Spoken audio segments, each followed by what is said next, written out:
الحمدللہ رب العالمین الرحمن الرحیم مالک یوم الدین وبعد فقد قال اللہ تعالی فی القرآن المجید والفرقان الحمید اعوذ باللہ من الشیطان الرجیم بسم اللہ الرحمن الرحیم يرفع الله الذين آمنوا منكم والذين أوتوا العلم درجات والله بما تعملون خبير وقال النبي صلى الله عليه وسلم طلب العلم فريضة على كل مسلم. معزز سامعین کرام، مشفق اساتذہ کرام، مہمان کرام، میری اسلامی ماں اور بہنوں و عزیز ساتھیوں اور دیگر سامعین کرام، آج کے اس سالانہ انجمن میں جس موضوع کے تحت کچھ لبگشائی کرنے کی کوشش کر رہی ہوں وہ ہے اصلاح معاشرہ میں تعلیم کا کردار. انداز بیاں گرچہ بہت شوق نہیں ہے، شاید کہ اتر جائے تیرے دل میں میری بات. میری دینی بہنوں، انسان جس کو اشرف المخلوقات کہا گیا ہے، اس کی کامیابی و کامرانی میں تعلیم کو بڑی اہمیت حاصل ہے. تعلیم نے ہی انسان کے اخلاق و کردار کو سرچشمہ حیات بنایا اور چنانچہ علم کی فضیلت میں جتنی آیتیں اور احادیث وارد ہیں ان کے عموم میں خواتین بھی داخل ہے اور ارشاد نبوی ہے طلب العلم فریضۃ علی کل مسلم. میری دینی بہنوں، امام بخاری رحمہ اللہ نے اپنی صحیح میں ایک باب اس طرح قائم کیا ہے: باب تعلیم الرجل اماتہ و اہلہ، آدمی کی اپنے لونڈی اور بیوی کو تعلیم دینے کا باب. اور پھر حضرت ابو ہریرہ رضی اللہ عنہ سے مرفوع حدیث ذکر کی. رسول اللہ صلی اللہ علیہ وسلم نے فرمایا 3 لوگوں کے لیے دوہرا ثواب ہے. ایک اہل کتاب میں وہ شخص جو اپنے نبی پر ایمان لایا، پھر نبی صلی اللہ علیہ وسلم پر ایمان لایا. دوسرا غلام بندہ جب اللہ کا حق بھی ادا کرے اور آقاؤں کے حقوق بھی ادا کرے.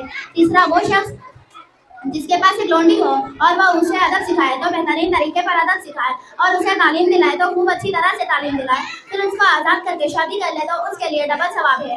میری دینی بہنوں، تعلیم کی حلاوت جب انسانی زندگی میں جاگبوزی اور اثر انداز ہوتی ہے تو کائنات کی ظلمت و تاریکی اس کی نگاہوں سے اوجھل ہو جاتی ہے اور پھر حقائق منکشف ہو کر سامنے آ جاتے ہیں. ان کے اندر رقابی روح پیدا ہو جاتی ہے اور ان کو اپنی منزل آسمانوں میں دکھائی دینے لگتی ہے.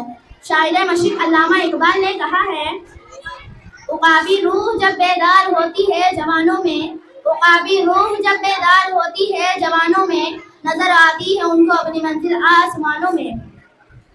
سامعین کرام، چنانچہ حضور صلی اللہ علیہ وسلم نے علم کی ضرورت و افادیت کے پیش نظر اپنے امت پر اس کے حصول کو فرض قرار دیا ہے اور آپ صلی اللہ علیہ وسلم نے کہا ہے طلب العلم فریضۃ علی کل مسلم، کیونکہ انسان علم کے بغیر اپنے رب اور دین کے عرفان و اذعان کو حاصل نہیں کر سکتا. اس لیے کہیں اللہ رب العالمین نے قلم کی قسم کھا کر علم کی اہمیت کو اجاگر کیا ہے اور اللہ تبارک و تعالیٰ نے فرمایا ہے نون والقلم وما یسطرون. اور اب کہیں اپنی پہلی وحی اقرأ باسم ربک الذی خلق الانسان من علق اقرأ وربک الاکرم الذی علم بالقلم علم الانسان ما لم یعلم کے ذریعے لوگوں کو تعلیم کی طرف رغبت دلائی. اور رسول اللہ صلی اللہ علیہ وسلم نے وہ اس کو معلمن کہہ کر اس مجلس میں بیٹھنے کو پسند کر کے جو تعلیم و تعلم میں لگی ہوئی تھی علم کی اہمیت کو اجاگر کیا ہے اور اللہ تبارک و تعالیٰ نے اضافہ علم کی دعا سکھائی ہے: وقل ربی زدنی علما. میری دینی بہنوں، اگر ہم تعلیم کا کردار تاریخ کے اوراق میں تلاش کریں تو ہمیں یہ بھی ملے گا کہ جب فتنہ تاتار نے جنم لیا تو وہی علم کا چراغ لے کر تاتار اندر دوبارہ شرک و کفر کا بازار گرم ہوا تو شرک و کفر کے جنگل کو ویران اور خاکستر کرنے کے لیے مولانا محمد بن عبد الوہاب نے جنم لیا. اتنا ہی نہیں بلکہ پوری دنیا میں جب کسی فتنے نے جنم لیا تو اس کی سرکوبی کا سب سے اہم رول تعلیم کا رہا، کیونکہ تعلیم کے بغیر انسان اپنے مقصد اصلی تک پہنچ نہیں سکتا. افسوس آج ہمارا معاشرہ تعلیم سے کوسوں دور ہے. آج اعلیٰ تعلیمی نظام کے باوجود جہالت کی لعنت دور دور تک پھیلی ہوئی ہے. اس لیے کہیں دینی مدارس کا سلسلہ بھی ختم ہو رہا ہے اور وہ مکاتب جو غریب مسلم بچوں اور بچیوں کی تعلیم کا بنیادی ذریعہ تھا آج وہ بھی ہمارے نظروں کے سامنے دم توڑتے ہوئے نظر آ رہے ہیں. چنانچہ اسی وجہ سے علامہ اقبال رحمہ اللہ نے اس خطرے کو محسوس کرتے ہوئے سرزمین اندلس سے واپسی کے بعد کہا تھا ان مکتبوں کو اسی حال میں رہنے دو، مسلمانوں کے بچوں کو انہی مدارس میں پڑھنے دو. اگر یہ مولانا نہ رہے تو جانتے ہو کیا ہوگا؟ جو کچھ ہوگا میں اس کو اپنی آنکھوں سے سرزمین اندلس میں دیکھ آیا ہوں. اگر اسی طرح ہوگا جس طرح اندلس میں مسلمانوں کی 800 سالہ حکومت کے باوجود آج گرناطہ قرطبہ کے خنڈرات اور الحمرا کے نشانات کے سوا مسلمانوں کی 800 سالہ حکومت کا کوئی اثر نہیں ملتا.